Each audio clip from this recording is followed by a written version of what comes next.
As notícias do dia. Você confere agora no Conexão 99 com Dalci Oliveira.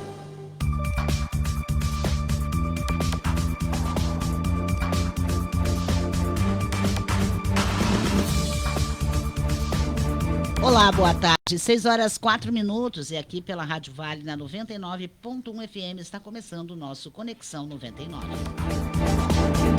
Os controles operacionais, aquele que mais tira férias durante o ano, voltei em cena. Do outro lado está você, sempre com seu carinho e sua audiência. 2023-1397 é o nosso WhatsApp para você mandar a sua mensagem. Olha, nesse momento, céu nublado em Cachoeira do Sul, temperatura 24 graus. Previsão de chuva, viu, gente? Parece que aquele nosso veranico vai ficar na saudade, né? Nós temos previsão de chuva para sábado, para domingo, e o sol só volta a aparecer na segunda-feira. Não esquecendo que sábado no Rio Grande do Sul é feriado, né? Então, é feriado, nós temos aqui também o desfile, né, da Semana Farroupilha, que encerra as comemorações da Semana Farroupilha, mas vai ser, tudo indica, com chuva. Mas a sexta-feira está nublando, ainda temos aí quente, muito quente, 24 graus no termômetro, 26 graus na sensação térmica e 10% de possibilidade de chuva ainda durante a noite. 6h05. Olha, é com muito prazer que eu estou recebendo aqui o professor Eupídio Santos Magalhães, professor de Direito Constitucional, doutor Linda Munhoz, Direito Penal e Direito Público, uma extensa... Eu estou até me sentindo, né, eu estou por cima, a bolachinha da metade do pacote com vocês dois aqui, viu? É um prazer recebê-los, porque eu sempre digo, uma entrevista só fica boa quando os nossos entrevistados são aqueles que nos acrescentam. Por que os dois estão aqui? Eu coloquei na chamada que a gente ia abrir um debate hoje a respeito de tudo o que está acontecendo. Como diria o doutor Eliseu Gomes Torres, e essa frase não é minha, é uma pena, porque eu gostaria muitíssimo de eu ter criado, que lá em Brasília é uma cabeça separada do resto do corpo. Né? Que... Eu pedi que nos acompanha há mais tempo, sabe disso. Doutor Eliseu sempre repete isso. Brasília é uma cabeça separada do corpo, onde acontece, sem se dar por conta que existe todo um Brasil inteiro, né, para que o Congresso Nacional trabalhe e melhore a nossa vida. Porque, afinal de contas, patrões somos nós que pagamos os salários através dos nossos impostos e exigimos também melhoria na nossa qualidade de vida, o que, nesse momento, parece que tudo paralisou. Entre esquerda, direita, Lula, Bolsonaro, e assim nós vamos. Mas eu quero começar com os dois, professor Eupídio e professor Lino, como é que se analisa, dentro do direito penal, do direito constitucional, a PEC da blindagem.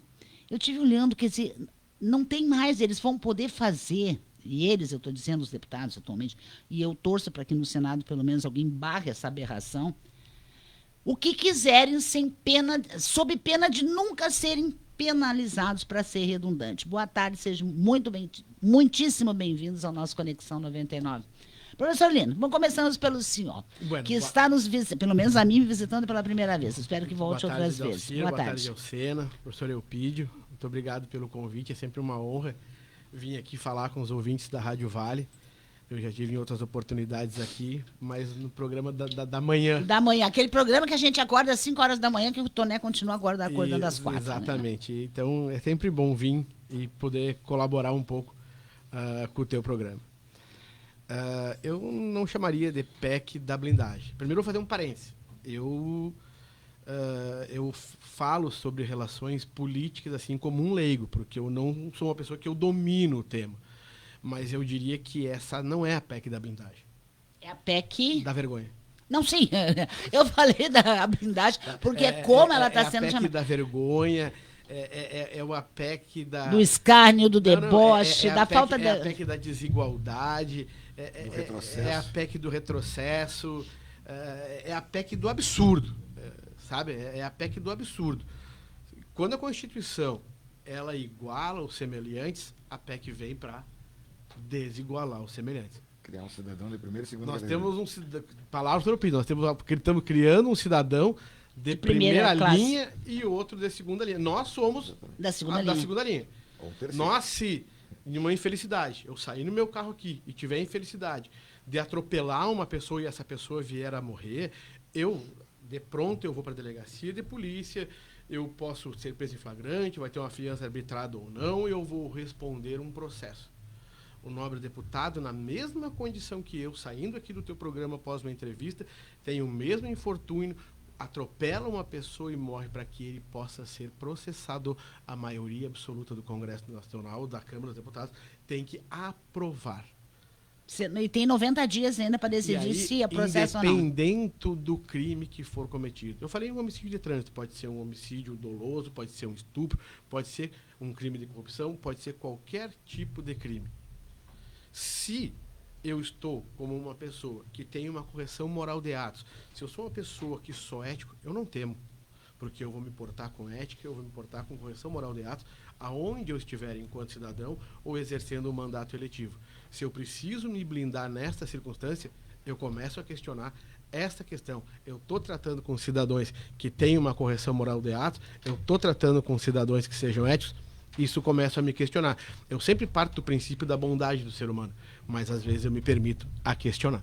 Bom, de qualquer maneira, como é que nós vemos isso, professor Eupídio, no direito constitucional?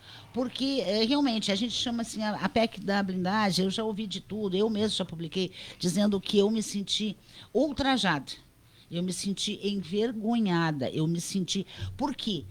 Tínhamos vamos voltar para a primeira instância, vamos levar tudo, vamos acabar com o tal chamado foro privilegiado, ou prerrogativa de cargo. Mas a gente, todo mundo conhece por foro privilegiado.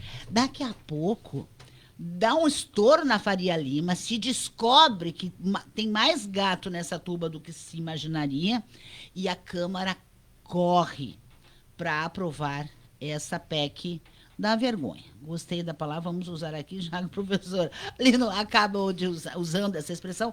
Eu botaria PEC do escárnio, PEC da falta de ética, falta de tudo. E agora, depois de puxadinho daqui, puxadinho dali, conseguimos até o voto secreto de volta à Câmara dos Deputados. Será que o Senado nos salva disso, ou o próprio STF? Boa tarde. Boa tarde, Dalcira. Boa tarde aos ouvintes da Rádio Vale, que é sempre um sinal de prestígio. Boa tarde ao meu estimado e grande amigo, professor Lino Munhoz, né? Somos duplamente colegas. Eu tenho uma alegria muito grande de dizer que ele é meu colega professor, meu colega advogado, inclusive meu advogado também, né? Porque advogado também precisa de advogado. A gente também precisa de vez em quando, né? Precisa, e advogado também precisa. O doutor Lino também faz às vezes de meu advogado. Mas é uma felicidade muito grande estar aqui, principalmente dividir a bancada com o doutor Lino, né? Onde ele faz uma grande pontuação no tema, destacando que é a PEC da vergonha. Eu acrescentaria, doutor Lino, né, professor Lino, meu caríssimo professor Lino, PEC eu acho que dá pouca vergonha. Ou da total sem vergonhice. Dá sem vergonhice, porque não é possível que se venha a retroceder de uma forma pontual e casuística. Por tantos anos, militando no direito, militando dentro da área do magistério, trabalhando como um curioso, professor Lino, na área da ciência política, da história política, porque a minha formação é eminentemente 100% jurídica e eu sempre gosto de destacar que todos os pontos que eu debato, que eu abordo nesses nossos bate-papos, como eu digo sempre são pelo viés jurídico, né? Porque o direito é político? Sim. O direito depende do dissenso? Sim. O direito depende da caixa de ressonância da sociedade, que é o fato social que ocorre, e a caixa de ressonância, que é o Congresso Nacional, em suas duas casas, Casa do Povo, Câmara dos Deputados, e o Senado Federal, na condição de representante do Estado, eles vão lá e propõem leis, e esta caixa de ressonância da sociedade, tanto é que eles são nossos representantes, diretamente eleitos para nos representarem, e para analisarem fatos sociais, melhorias, e até mesmo emendas à Constituição que venham a contribuir com o Estado. muitas vezes, a Dalcira sabe, eu sempre disse, o problema do Brasil, ele cingiu no seguinte sentido: se adequou à Constituição para que ela venha se adequar ao governo ou à legislatura de plantão. É um erro. Nós temos constituições no Brasil que são estáveis, exemplo norte-americana, a maior democracia do mundo, indo ladeira abaixo, né? Muito embora Tá com um cheque muito grande em termos democráticos. E aí depois a gente pode abordar, e isso é cíclico, mas eu nunca esperei que acontecesse nos Estados Unidos. Nunca pensei, como nós estamos vendo agora. Né? Então, a partir do momento que nós pontuamos uma adequação da legislatura e do parlamentar, que é um agente político, que tem uma parcela de soberania do Estado, tentando mudar a própria Constituição para se beneficiar, legislando em causa própria, ou pior, de grupos, porque nós estamos vendo uma PEC que se chamada pelos parlamentares de prerrogativas. Prerrogativas são garantias legais e, no caso do agente político, garantias constitucionais para bem defender o mandato. Só um parênteses. E eu acho muito engraçado a coerência, parênteses, a falta de coerência. Exatamente. Porque até poucos dias eu bradava na porta do Supremo dizendo que o julgamento do ex-presidente Jair Bolsonaro ele tinha que ser realizado num juízo de primeiro grau. E hoje, essas mesmas pessoas, esses mesmos políticos que buscavam a declinação da competência estão votando a favor exatamente do quê? Para manter a prerrogativa de foro. Pois é, mas aí nós professor... E só para concluir, Dalcira, é muito triste se ver uma proposta legislativa casuística, circunstancial. É uma palavra que o Torolino gosta muito de utilizar e eu admiro. E o que nós estamos vendo? Uma PEC que muda a Constituição, porque a PEC já é a própria Constituição, como se fosse lá em 1988, porém, com retrocesso, nós temos que ver o seguinte, em que pese o argumento, mas essa era a redação original, sim, mas acontece que nós temos que fazer um recorte histórico.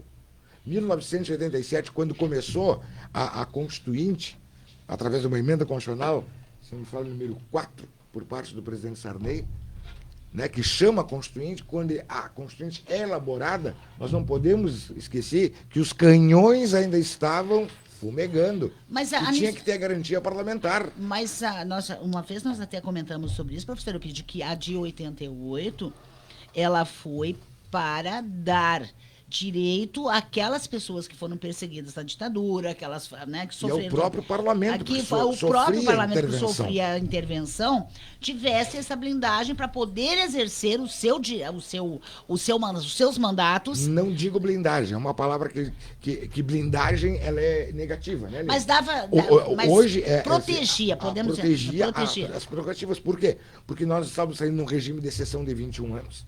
Nós tínhamos toda uma transição democrática, e eu digo sempre, a Dalcira sabe, embora a abertura tenha se dado com a primeira eleição civil em 85 e a posse, ato contínuo em 85, a grande verdade que os marcos democráticos eles vêm 5 de outubro de 88, com a promulgação da Constituição, e com a primeira eleição direta ao presidente, que é o Collor e Lula, em 1979. E como leiga, que acompanhou jornalisticamente, e eu venho dizendo isso, porque as pessoas hoje nós vivemos tamanho desespero que tudo que se diz, tu é da esquerda ou tu é de direita, né? Então não tem mais meio termo e ninguém pode dizer assim, não, eu não sou de direita e não sou de esquerda, eu gosto de bons projetos, eu repito isso e vou contar. Só que isso é tamanho absurdo que nem o mais ferrenho direitista poderia dizer, alguém da direita, mas dizer assim, não, essa PEC é aquilo que o Brasil precisa hoje, porque me parece que é uma vingança, professor Munhoz, com relação ao próprio Supremo, em relação a isso. Porque o que acontece?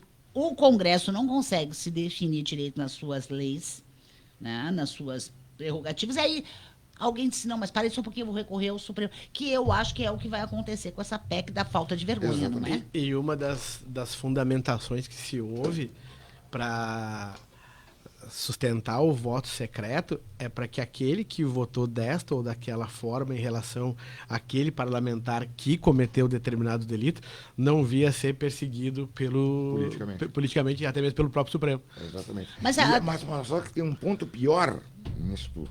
Eles estão estendendo.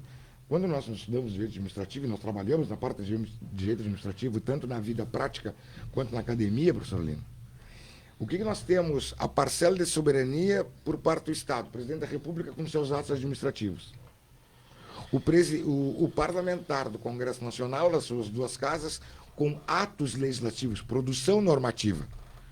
E aí, quando o presidente da República ele age com atos administrativos, aplicando políticas públicas, quando o parlamento ele legisla, ele está desempenhando, obviamente, uma parcela de soberania do Estado. E quando o judiciário ele julga, é um ato judicial, é uma parcela de soberania do Estado, por parte do Estado. Ok, então isso nós temos, obrigado. Isso nós temos efetivamente a proteção.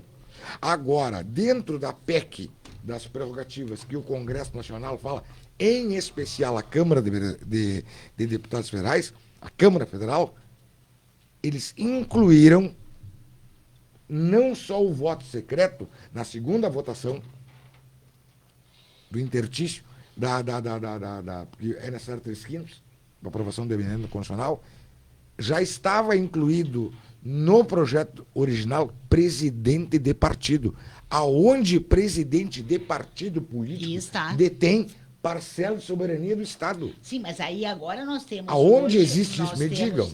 Mas nós temos hoje uma manchete que diz que o Rueda, que é o presidente do União Brasil, vira alvo da PF na Carbono Oculto. O que é a Operação Carbono Oculto? Aquela lá da Faria Lima. Aquela que foi aquele arrasa-quarteirão quando se descobriu que o crime organizado estava dentro do maior centro financeiro do país, talvez um dos maiores centros.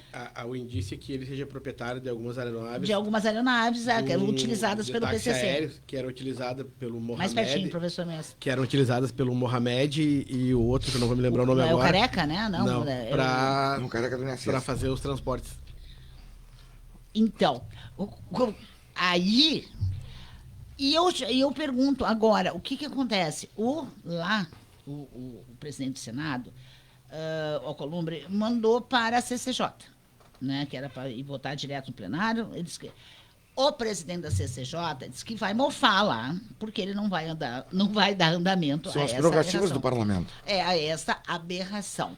Aí, o presidente do PL, o Valdemar Costa Neto, que já foi preso pelo mensalão, que já cumpriu cadeia, ele disse que se não for votada... E foi deputado federal. Que se não for votado, o partido vai obstruir as votações no Senado. Me espantou o fato que, depois de toda essa aberração, e quem quiser, eu até compartilhei lá um deputado que fez uma listinha de todas as perguntas e respostas, o que é a PEC. O professor Munhoz foi muito feliz de dizer assim, que se sair daqui, atropela. Aliás, vamos ser mais trágicos. Se eu sair daqui e matar alguém ali na esquina, né, puxar uma arma, sei lá, e eu vou para a cadeia. Agora, se eu sou de uma deputada, eu vou precisar primeiro da autorização e vai descer de cascata, porque isso vai atingir a vida do deputado federal, dizendo, agora isso aqui vale também para as assembleias. Detalhe, tem um dispositivo na Constituição Federal, acho que é o artigo 87, eu não vou me lembrar de cabeça, e há a possibilidade de estender para os parlamentares das assembleias estaduais. Sim, mas eles já colocaram lá, já tinha... Sim, mas as prerrogativas, elas já são por parte da Constituição Federal, que já acho que é o artigo 87 que fala sobre isso. Tá, mas e aí, daqui a pouco, das assembleias, nós vamos partir para os vereadores também. E aí nós ficamos pensando, gente, tem vereador em Santa Catarina pensando em dar nome de rua a esse rapaz que acabou morrendo lá nos Estados Unidos. Nós temos hoje um deputado pago com o nosso dinheiro... Nossa solidariedade, porque a liberdade de expressão, seja ela da extrema-direita, direita, centro-direita, centro-esquerda, esquerda, extrema-esquerda, ela tem que ser respeitada. Mas não há... Foi muito trágico o que aconteceu, concordo, não se justifica.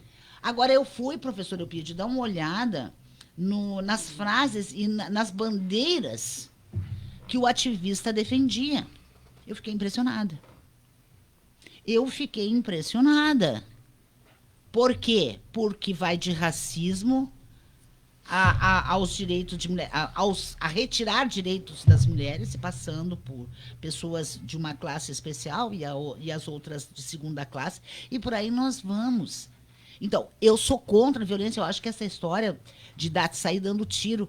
E agora, a primeira coisa que se disser, não, deve ser um muçulmano, deve ser um pobre, deve ser um imigrante. Não era o rapaz que é acusado do assassinato, é branco, classe média alta, de pais armamentistas, e era uma bandeira que a própria vítima defendia, que algumas mortes por arma de fogo, não sei o que estou dizendo, era ele que dizia,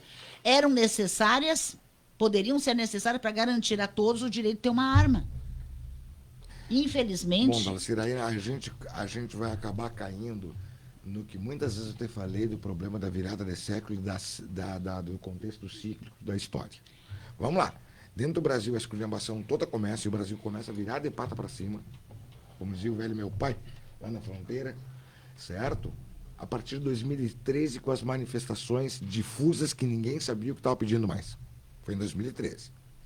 Se nós verificarmos na história, de 1913, de 100 anos daquele ano, até a entrada de 2014, existiu uma ebulição no mundo que acabou sendo conflagrada a Primeira Guerra Mundial, a Primeira Grande Guerra. Ela termina em 1918, com essa ebulição, e começa as bases de regimes extremamente autoritários no âmbito do nazifascismo e até mesmo do stalinismo e extrema-esquerda. E isto se vai o quê? Do final de 1918 até os anos 20, quando nós temos a ascensão do nazifascismo e a Primeira Guerra Mundial em 1939. O que nós estamos vendo agora? Não é um problema do Brasil. É quase que um espectro de 100 anos atrás. Do mundo. Do mundo. Porque hoje o Brasil, até mesmo pelo contexto da ligação global, o Brasil ele vai refletir um comportamento do mundo. Mas, professor Eupídio e professor Munhoz, toda essa aberração dessa PEC da falta de vergonha, que a gente torce para que o Senado barre essa... Agora nós temos a PEC da falta de vergonha, acabou transformando botou em segundo plano uma pior que é a anistia.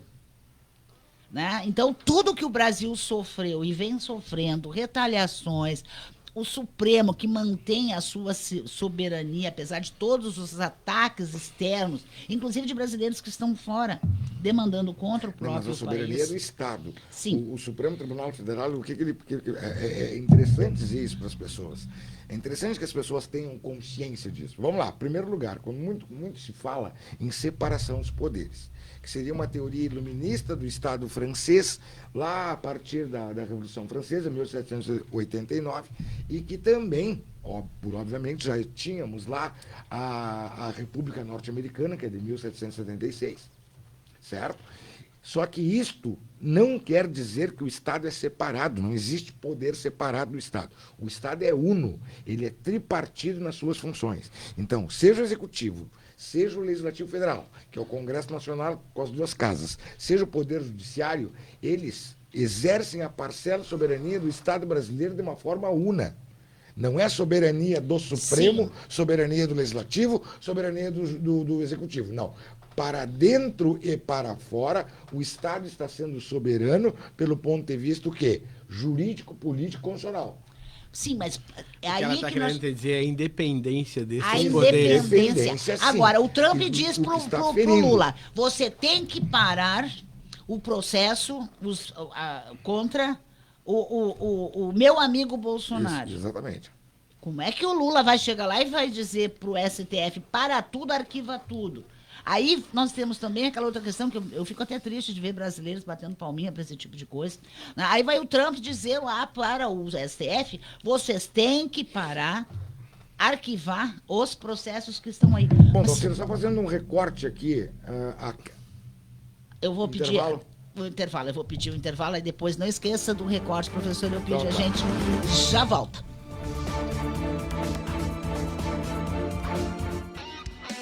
Todos ligados aqui, Vale FM. Agora na Vale FM, a previsão do tempo. Olha, nesse momento, céu nublado, muitíssimo nublado lá fora, temperatura de 23 graus. Previsão do tempo. Oferecimento.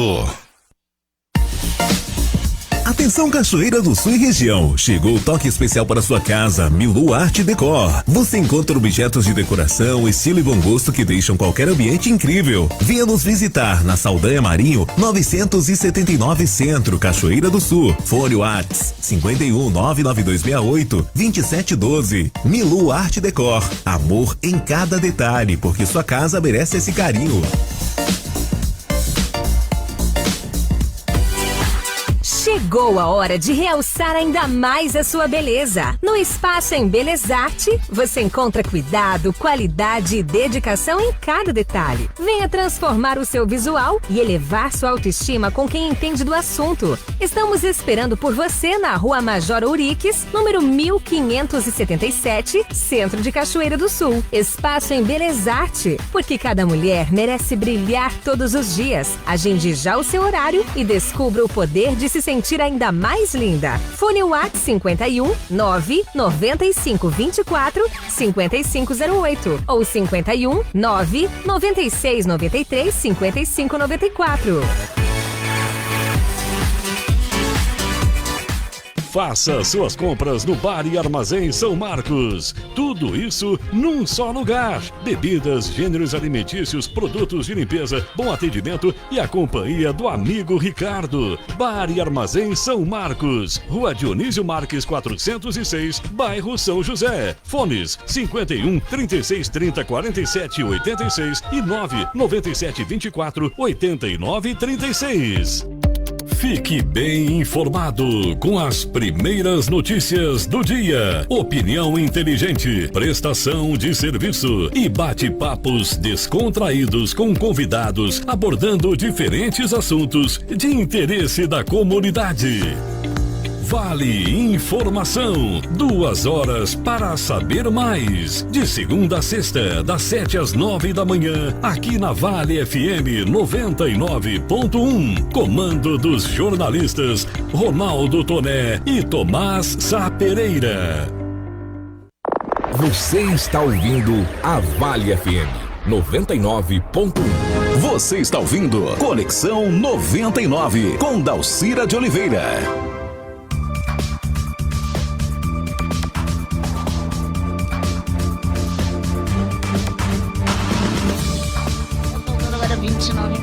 Para 7, nós continuamos aqui conversando, né? Com essas duas sumidades aqui do direito penal, do direito público, do direito constitucional, o professor Eupídio Santos Magalhães e também o professor Lino Munhoz, né? Que é sempre um prazer, né? Ter esse debate qualificado aqui no nosso Conexão 99. Professor Eupídio, eu lhe interrompi aquela hora, o senhor tinha um recorte para fazer, porque depois eu quero lembrar, porque eu acabei esquecendo. Tá, então, enquanto o senhor lembra, vamos passar para a questão da anistia.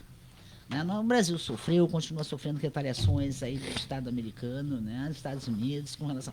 Agora, simplesmente vão dizer que não aconteceu nada no país.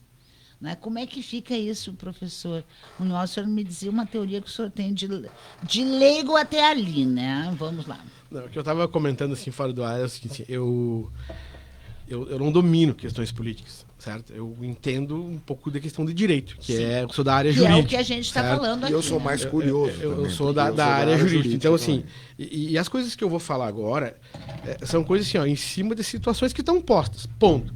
Eu posso concordar, eu posso discordar, eu posso sustentar isso de uma forma jurídica, mas eu estou falando de uma situação que está posta. Ponto. O presidente Jair Bolsonaro foi julgado no Supremo Tribunal, foi julgado pela primeira turma, foi condenado, ponto.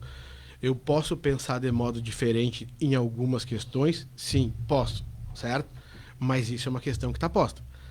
Eu vejo, assim, o paralelo que eu estava fazendo, pode ser até muito doido. Quem está ouvindo vai dizer, mas esse cara é doido. Pode até ser, entendeu? Mas eu faço um paralelo. Eu dava aula há uns anos atrás e eu dizia para os meus alunos, o juiz Sérgio Moro, ele é perniciosa a relação dele e o Dallagnol. Eles estão contaminando o sistema de justiça. O que aconteceu posteriormente? Invertendo o Supremo não só disse que o Fachin tentou salvar ele porque ele era de Curitiba, dizendo que ele não era o competente. Porque aí tu manteria o processo, tu manteria a prova e ratificava os atos decisórios. O Supremo foi mais longe. O Supremo disse que ele foi suspeito por conta dessa relação perniciosa dele com o Dallagnol, anulou todos os atos e a prescrição abocanhou todos aqueles delitos. O que eu quero dizer com isso? Eu quero dizer que se o devido processo legal tivesse tomado o seu curso natural, normal, se chegava ao mesmo lugar onde o Sérgio Moro chegou, sem fazer nenhuma ilegalidade que levou à anulação de tudo. Ponto. Agora, no meu ponto de vista, o Supremo Tribunal talvez não fosse exatamente o competente para julgar efetivamente o presidente Jair Bolsonaro. Volto a dizer, nós estamos falando de uma situação posta. Sim. Porque o próprio Supremo, ele oscilou muito a sua jurisprudência em relação ao foro do privilegiado, a prerrogativa de função. E agora, em 2023, que ele firmou novo entendimento, e aí eu não acho que isso seja aperfeiçoamento da jurisprudência, eu acho que isso é uma insegurança jurídica e não um aperfeiçoamento da jurisprudência, que ele foi mudando essa questão do foro privilegiado. Eu posso achar que isso foi uma coisa casuística? Posso, não sei. Mas ele foi mudando. Talvez naquele recorte que o professor Eupídio fez lá atrás, das questões das legislaturas, entendeu? Então, por que o Supremo foi mudando o entendimento nesse aspecto? Era em função de uma legislatura ou outra? Não sei. Mas o fato é que ele mudou. Ele teve 3 entendimentos. Ele teve até uma súmula para falar sobre a prerrogativa de foro que ele cancelou posteriormente. Mas ele foi mudando, certo? E o que eu vejo hoje, nesse detalhe, não é o primeiro grau, não. Também não seria a primeira turma. Porque a própria Constituição, artigo 102, inciso 1, artigo 86, artigo 5º do Regimento Interno do STF diz que é o plenário quem julga. E certo? plenário é os 11. E detalhe, quando começou esses julgamentos, quando começaram os julgamentos, o primeiro julgamento do 8 de janeiro foi o julgamento feito o plenário do Supremo e não pela turma. Mas tudo bem, volto a dizer, isso está posto, tu pode concordar, tu gostar ou não, está posto. Ponto. E o que eu vejo hoje esse processo de anistia? Eu não tenho mais o Supremo para anular as atrocidades e as ilegalidades, vamos dizer assim, lá do Sérgio Moro. Então, o que está se buscando via anistia, de uma certa forma, não anular.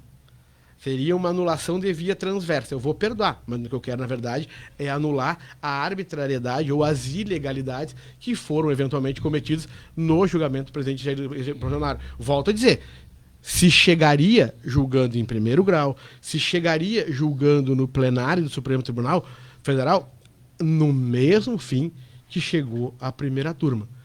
No meu ponto de vista, a anistia visa isso. Detalhe, no meu ponto de vista, passaria muito mais áreas de transparência, o que mostrou com o voto do ministro Fux, um dos ministros mais duros do Supremo. O ministro Fux é um dos ministros, em matéria penal, ele é um dos ministros mais punitivistas do Supremo. E ele disse no início do voto dele, o direito evolui e as pessoas evoluem. Eu espero que ele tenha efetivamente evoluído em relação a garantias constitucionais. Ele cita Ferraioli no voto, coisa que ele nunca citou em acordo nenhum. Em nenhum. Certo? Para chegar aos pontos que ele chegou, os maiores garantistas do direito penal, ele citou no voto dele. E que isso não seja uma questão casuística. Eu espero que efetivamente ele mude, pelo menos até ele bater a porta do Palácio Guanabara, que eu acho que é essa a aspiração dele, certo? Mas enfim, então o que eu quero dizer, lá atrás, no Mensalão, no Petrolão, esse lá do Sérgio Moro, e aqui na Lava Jato, se chegavam ao mesmo fim, a responsabilização dos culpados. Não precisava as ilegalidades. Lá, o Supremo anulou as ilegalidades. Aqui eu não tenho o Supremo para nulificar essas ilegalidades. Está se buscando uma via transversa, que é a anistia.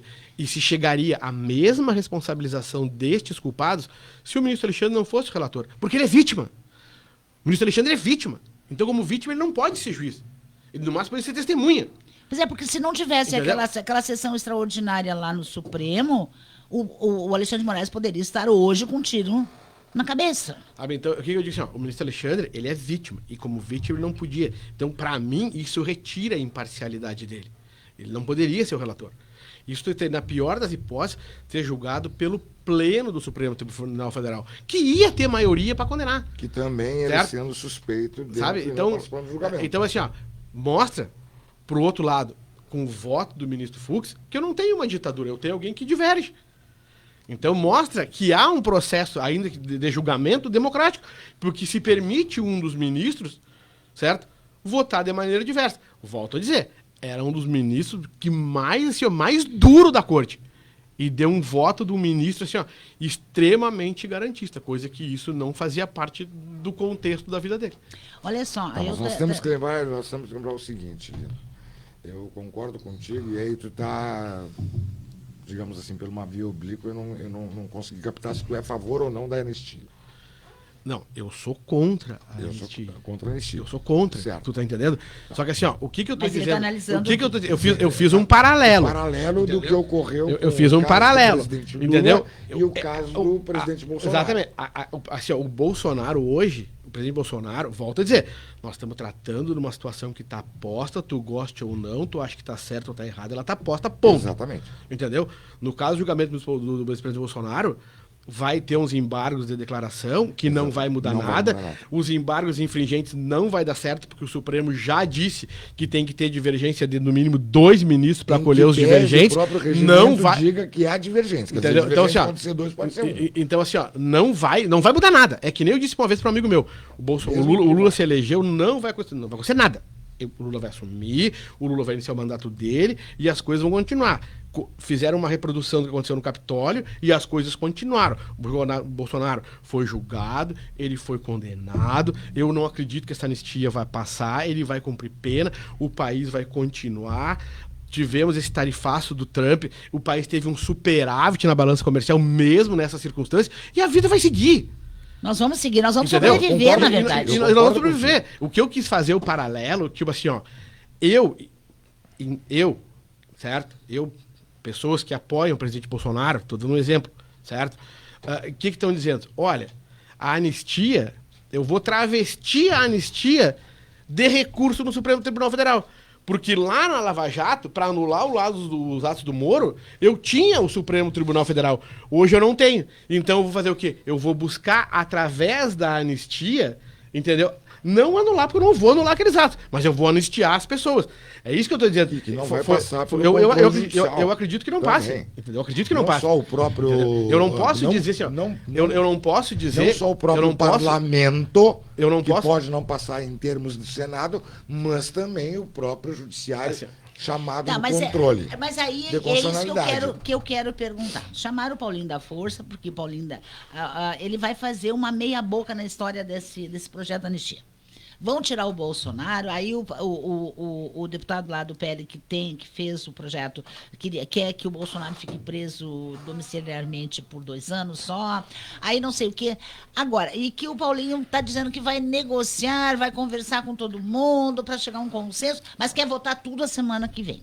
Bom, como é que ele vai... Eu acho que nós temos que analisar o seguinte, só completando o que o professor Lino falou, eu tenho divergência em cima do julgamento, tá? É uma situação posta, poderá ir para o plenário, dependendo do entendimento, até porque o regimento interno do Supremo, isso é interpretação jurisprudencial, que deve ter 2 votos de divergência, em que pese lá diga que, havendo divergência, não coloca número, não coloca no indúbio pró-réu, não pró-sociedades. Não vai acolher. Nós estamos partindo de um princípio da situação que está posta e acabou. Eu sei, concordo contigo. Pode ocorrer que seja em provito o recurso, e aí vai caber agravo e vai conseguir levar para o plenário. Porque o agravo interno consegue levar para o plenário. Não sei se tem o procedimento em matéria de mérito, em análise de mérito. Bom, mas vamos lá. Concordo com o Lino. Em primeiro lugar, se nós pegarmos o recorte da prisão do ex-presidente Bolsonaro, até a prisão já é legal. Até a prisão, eu entendo que a prisão foi ilegal. Porque não tinha motivos, certo, para o encarceramento. Eu entendo assim. Segundo, eu entendo que também deveria ser feito pelo plenário. pelo plenário, o Pleno do Supremo Tribunal Federal. Certo? Mas eu não enxergo, diferentemente do professor Lino, eu não enxergo a anistia como uma forma de recurso. Porque o projeto... Não. Em absoluto, eu não disse isso. O que eu disse? Eu disse o quê? Hoje, entendeu? Hoje, os réus dessa ação penal 2628, se eu não estou enganado, 2668, que é essa ação do golpe, vamos dizer assim, todos os recursos que baterem na porta do Supremo, eles vão encontrar a porta fechada. Exatamente. Ponto. Lá na Lava Jato, os recursos que bateram na porta do Supremo Tribunal Federal, eles não só encontraram a porta aberta, como foram recebidos com honras. Tanto é que se anulou. Ponto. É isso que eu estou dizendo. Hoje, o que eu estou dizendo? Se não tivesse cometido as ilegalidades da Lava Jato, de forma correta, obediente ao devido processo legal e ampla defesa e contraditório, se chegava no mesmo lugar que se chegou com as ilegalidades. Ponto. Aqui no processo que envolve o golpe, vamos dizer assim, no meu ponto de vista, eu entendo que o ministro Alexandre não poderia ser o relator. Para mim, tem algumas questões legais, tu tá entendendo? Exatamente. E que mesmo que não tivesse, num processo assim, ó, que não tivesse essas dúvidas quanto legalidade, se chegava no mesmo lugar que chegou. Ponto. Só que agora, o que a anistia está servindo? A anistia vai ser um meio travestido de recurso. Transverso. Tu tá me entendendo? Então, assim, não que vai ser usada como um recurso, não. Porque, olha, eu não tenho mais recurso, então eu vou anistiar. Porque a anistia, ela não é um recurso. Exatamente. Mas ela não é um recurso. Mas como não tem mais a quem recorrer... Exato, eu tô fazendo um paralelo. Como eu não tenho mais porta pra bater, e se eu bater nessa porta vai estar fechada, eu tenho que dar um jeito, eu quero passar. Como é que eu faço? Eu vou fazer anistia. Agora uma pergunta. É isso que eu quis dizer. Agora uma pergunta para os dois. Só fazer um parênteses, a Adri tá ali mandando um abraço, professor Euclides. Obrigado, tá lá. O Toffoli dá 10 dias para a Câmara enviar informações sobre a PEC da blindagem, que nós estamos chamando aqui a PEC da pouca vergonha, né? A PEC sem vergonha. Ou sem vergonha. Ou sem vergonha. É uma ação do deputado Kim Kataguiri, que é do União de São Paulo, que apresentou pedido para suspender a tramitação da proposta. Então, de novo, o Supremo, que é aquilo que eu sempre digo, quando o Congresso faz os seus puxadinhos, não se entende, atropela a Constituição, alguém vai lá no Supremo e diz, agora vocês decidem. Pergunta para os dois, né? Porque para mim eu entrava no programa do Pispirica aqui às 19 horas, mas não posso fazer isso. Pergunta para os dois. O Supremo, caso essa PEC aqui, da sem vergonhice, ela poderá ser derrubada lá no Supremo, baseado na Constituição, se a anistia for ampla e restrita, como todo mundo quer, vamos fazer aquele puxadinho. A moça do batom foi condenada. Mas eu não vejo só a questão de pintar lá a estátua da justiça com batom. Ela estava lá no acampamento, eu vi. Gente, eu estava em Rio Verde, eu estava em Goiás no segundo turno.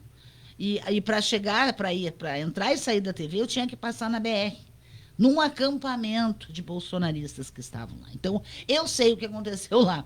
Mas, de qualquer maneira, o Supremo poderá dizer, deu. Desde que provocado, sim. Ele está sendo provocado aqui na PEC. Ela é provocada. Então, vai ser provocada por aqueles que têm a legitimidade de ação no âmbito de uma ação direta em constitucionalidade e, obviamente, pelo próprio parlamentar de forma individual ou até mesmo de seu partido, certo? Para que venha exercer um controle da legalidade conforme a Constituição. Em primeiro lugar, tanto a PEC da blindagem, porque ela guarda princípios contraditórios, como disse o professor Lino, já na abertura, quando se fala do voto secreto, porque o princípio da Constituição é a publicidade. Princípio da administração voto pública. secreto. Gente, eu Não posso retrocesso. dizer um palavrão aqui, vou dizer um pi. É tamanha pi. Sabe? Que inacreditável. Concordo. É porque existe cada ação uma reação.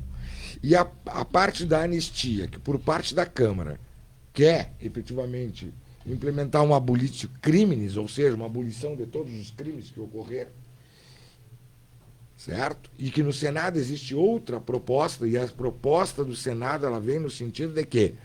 De revisão das penas, que demandaria também uma provocação desses condenados para uma revisão criminal, que isso o professor Lino domina mais do que eu.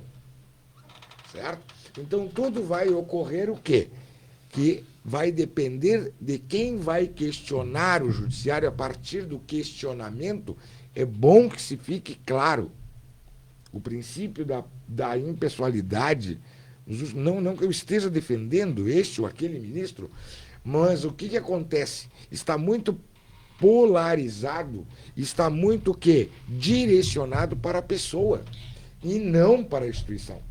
E outra coisa, outra questão, quer dizer, a partir do momento que for questionada a sua constitucionalidade de interpretação conforme a Constituição, o Supremo, como última palavra, dentro do sistema de freios e contrapesos da tripartição dos poderes, vai ter que ser manifestado. Professor Munhoz. Eu acho que tudo que bater na porta do Supremo, que diga respeito à questão dos atos golpistas, vai encontrar uma porta fechada. Em sede de revisão criminal, em sede de qualquer instituto jurídico que tu utilize, vai bater lá e vai encontrar a porta fechada. Não vejo, assim, ó, não vejo. O Supremo criou, assim, ó, e pode que seja sempre por maioria de votos, mas a porta vai estar sempre fechada. Ela já criou isso. Essa porta vai estar fechada. Eu posso ter o Fux, que talvez mantivesse uma coerência, eu posso ter o Nunes Marques e eu posso ter o André Mendonça. Bueno, tem mais 4 e acabou. Não vai dar certo nunca. Não vai dar certo. Bom, de qualquer maneira, nós temos ali, ó, o relator do PEC da anistia, do projeto de lei, está atuando também para blindar o STF de pedidos de impeachment. Aí cabe ao Alcolumbre decidir se vai botar na roda o impeachment do Moraes. Vamos fazer outro parênteses aqui, ó. Sabe? Não vai rolar impeachment de ministro supremo. Não vai. Assim, ó, se criam esses debates, tu tá entendendo? Essas narrativas, e aí se pega certas coisas como um cavalo de batalha. Não vai. Mas, professores... Sabe, não vai, assim, ó, não vai passar o impeachment do Moraes, não vai passar o impeachment do Gilmar Almeida, não vai passar de ninguém. Não vai, isso não vai. Sabe? Constrói essas narrativas para quê? Para fomentar um discurso, para a gente ter o que conversar, para ter essas rodas, para ter os debates, mas não vai passar. Não vai. Na verdade, eu acho que não passa porque lá em 2018 eu me lembro que mas o Bolsonaro não assume, a direita não vai assumir, né? A esquerda não vai permitir. Permitiu. Né? Tanto é que o Bolsonaro fez. Eu nunca vi esse debate. Não, até teve muita gente que não vai, e coisa e tal, tudo mais. Mas era tudo muito muito cochichado. Aí agora estão dizendo, não, mas a PEC da anistia vai pacificar o país. Não vai. Não, o que pacifica o país é uma punição daqueles que atentaram contra o Estado. E muito se fala assim, eu concordo, é uma expressão que se utiliza dentro da Constituição, e é uma classificação do Brasil, como tantos outros Estados nacionais, Estado democrático de direito. Sim, o Estado de direito, a democracia, né, enquanto qualificadora, ela qualifica, ela, digamos, ela dá uma qualidade melhor ao Estado de direito no sentido de inclusão de todos, de toda a sociedade. Mas vamos lá, nós não podemos esquecer que o que houve efetivamente foi 2 crimes, a abolição do Estado e a tentativa de golpe. Parênteses, volto a falar. Volto a falar assim, ambos crimes, e ambos crimes são formais, o senhor sabe melhor que eu. Vamos fazer um parênteses assim, ó. Nós sempre estamos tratando de questões postas. Exatamente. Ponto. Não crime de dano ao patrimônio público, crime de bem tombado, abolição do Estado Democrático de Direito e golpe, eu tenho muita... como é que se diz? Me cutuca, assim, me instiga muito, entendeu? O alcance do princípio da Constituição. O que, de certa forma, se fosse acolhido, isso reduziria as penas barbaramente. Exatamente. O princípio da Constituição, para quem não entende, é o princípio da absorção. O que é? Eu tenho um crime meio e um crime fim. Eu vou tirar esses crimes mais difíceis de entender e vou trazer para um exemplo mais prático. eu vou falsificar um documento, ou eu vou falsificar uma assinatura e vou emitir uma folha de cheque no teu nome. O crime, falsificação do documento, eu falsifiquei, certo? A Zambelli falsificou um documento. E vou fazer o quê? E vou usar aquele cheque para comprar no comércio. O crime vai ter estelionato. O crime meio foi a falsificação. O crime fim, o estelionato, a compra com cheque. Ficou absorvido. Tu tá me entendendo? Então, a falsificação, ela é absolvida pelo estelionato. O crime que tem a pena maior absolve o crime que tem a pena menor. Seria o golpe de Estado. Ou então, um crime ali... Então, assim, ó, isso me instiga um debate maior sobre isso. Isso tá posto, tá decidido, acabou. Mas isso instiga um debate, certo? Eu não tô dizendo que não houve o delito. Não. Tem prova, houve, ocorreu. Ponto. Entendeu? Sabe? Mas, assim, ó, mas tangencia, sim, a aplicação do princípio da absorção. Isso tangencia. Parênteses. Me instiga muito também a questão da tipicidade enquanto delito de organização criminosa. Me instiga muito isso, certo? Então, assim, ó, mas volto a dizer, nós estamos tratando de uma situação que está posta, está decidida e acabou. Foram responsabilizados por organização criminosa, abolição do Estado de Direito, crime golpe de Estado, o dano ao patrimônio público e o dano ao patrimônio tombado. Tá lá, e organização criminosa. Tá lá, tá posto, acabou. E isso vai transitar em julgado e vai ter que cumprir pena. Sabe assim, não, acabou, não tem o que fazer. Entendeu? Esse é o caminho natural. E amanhã, as coisas vão seguir andando. E as coisas vão seguir andando. Sabe assim, ó, eu tava dizendo isso aqui fora do ar. Nós tivemos todo esse tarifaço do Trump, tivemos isso e aquilo. Tivemos. O país teve um superávit. De exportação, inclusive, a carne. Na balança comercial. Carne, sabe assim, a vida tá andando. E essas questões, sabe assim, ó. Vamos trazer uma expressão tirada do WhatsApp. O bananinha, entendeu? O babaca, sabe? O cara tá fazendo um desserviço. E detalhe, esse desserviço dele tá sendo... Tá vivo quando eu vejo que nas pesquisas o Lula ganha de todos. Quer dizer, tá me entendendo? Todas as probabilidades, com o Tarcísio, com a Michele, com ele, com todos... O Lula ganha. Então, assim, isso está mostrando. Isso está mostrando. Deu um ano antes, professor. Quanto, mas não interessa. Não, mas, vai andar muito. Assim, isso é um ano antes, entendeu? Mas é uma coisa que está dando um efeito contrário. Sabe? E isso vai se desgastar e vai ir perdendo o crédito. Porque o país vai seguir. O país é maior que isso. Entendeu? Agora, ele vai andar para frente. Agora, professor Eupídio, tem dois recortes que eu quero fazer, que a gente está no finalzinho, e daqui a pouco o Valnei diz que tem um bloco comercial que a gente precisa cumprir.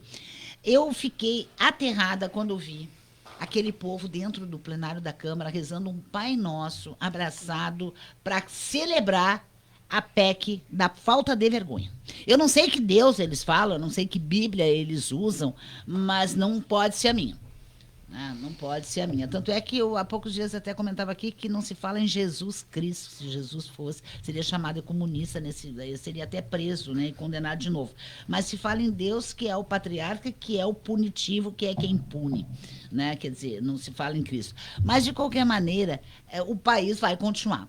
O que eu gostaria, com sinceridade, enquanto CPF, era que se acabasse esse ódio.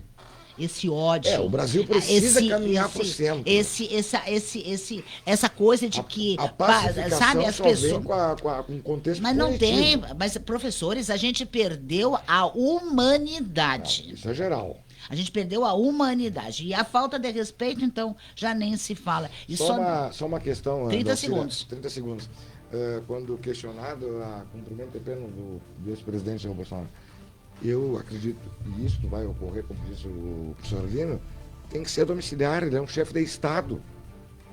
Tem que ser domiciliar. Tá, mas o Lula foi pra cadeia, foi pra cumprir pena lá na... Mas não tinha as condições que o presidente... Nós temos uma questão humanitária nisso. Nós temos, ele tem problemas de saúde e outras questões mais.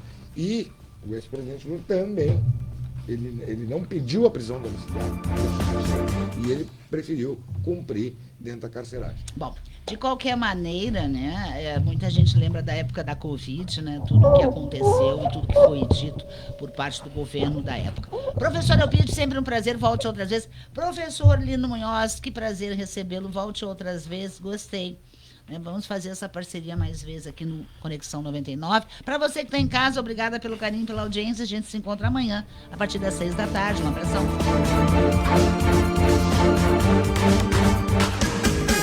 É bom estar com você.